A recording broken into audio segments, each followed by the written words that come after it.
Well, people are still buzzing about Beyoncé's tour stop in Seattle. Now, the singer put on a sold-out show at Lumen Field last weekend. One fan wasn't so lucky. He says he was forced to miss the Seattle concert after an airline told him his wheelchair was too big to fly. Tyrah from our Seattle sister station shares how the internet and possibly Beyoncé is trying to make it up to him.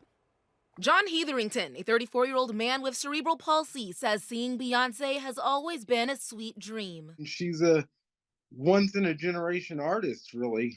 And as a Black person, it's really amazing to see a Black woman have that kind of power and influence. So when an airline said they couldn't fly him from Eugene, Oregon to Seattle on time to see her Renaissance tour because his wheelchair was 4 inches too tall, he was devastated, immediately taking to TikTok to share his experience.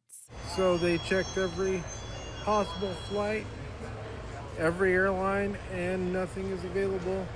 So after 25 years of waiting, I'm not seeing Beyoncé tonight. That video racking up over 84,000 views and comments in a matter of hours. Supporters tagging Beyoncé and her team. It wasn't long till the singer's longtime publicist began following him on social media, leaving many to wonder if Queen Bee's team will step in. I expected that maybe like a couple hundred people would see it, and that would be it.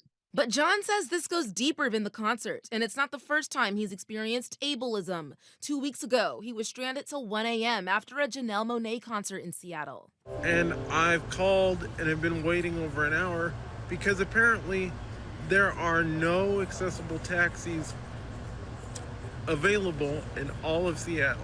What change are you hoping to see when it comes to the treatment of people with disabilities? I want there to be awareness, and there needs to be fundamental change in terms of access to things.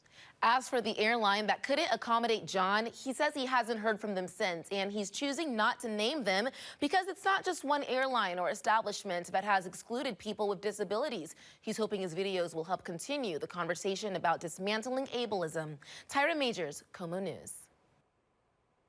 Now, Tyrah reached out to Beyoncé's team for confirmation that they're helping Jon attend one of her final shows. She hasn't heard back. There are 4 shows left in the Renaissance World Tour. Hopefully, social media can do its job. And I was just going to say, it's amazing how much influence social media has, especially in this case, even to get connected to Beyoncé in the way that they were. So it'd be interesting. And now that, now that we have this, we aired this on our broadcast, and we have it throughout our digital side of things. Maybe the local community, this is a Eugene resident, can get him to Beyoncé's concert. Let's band together. I agree. All right, well, coming up.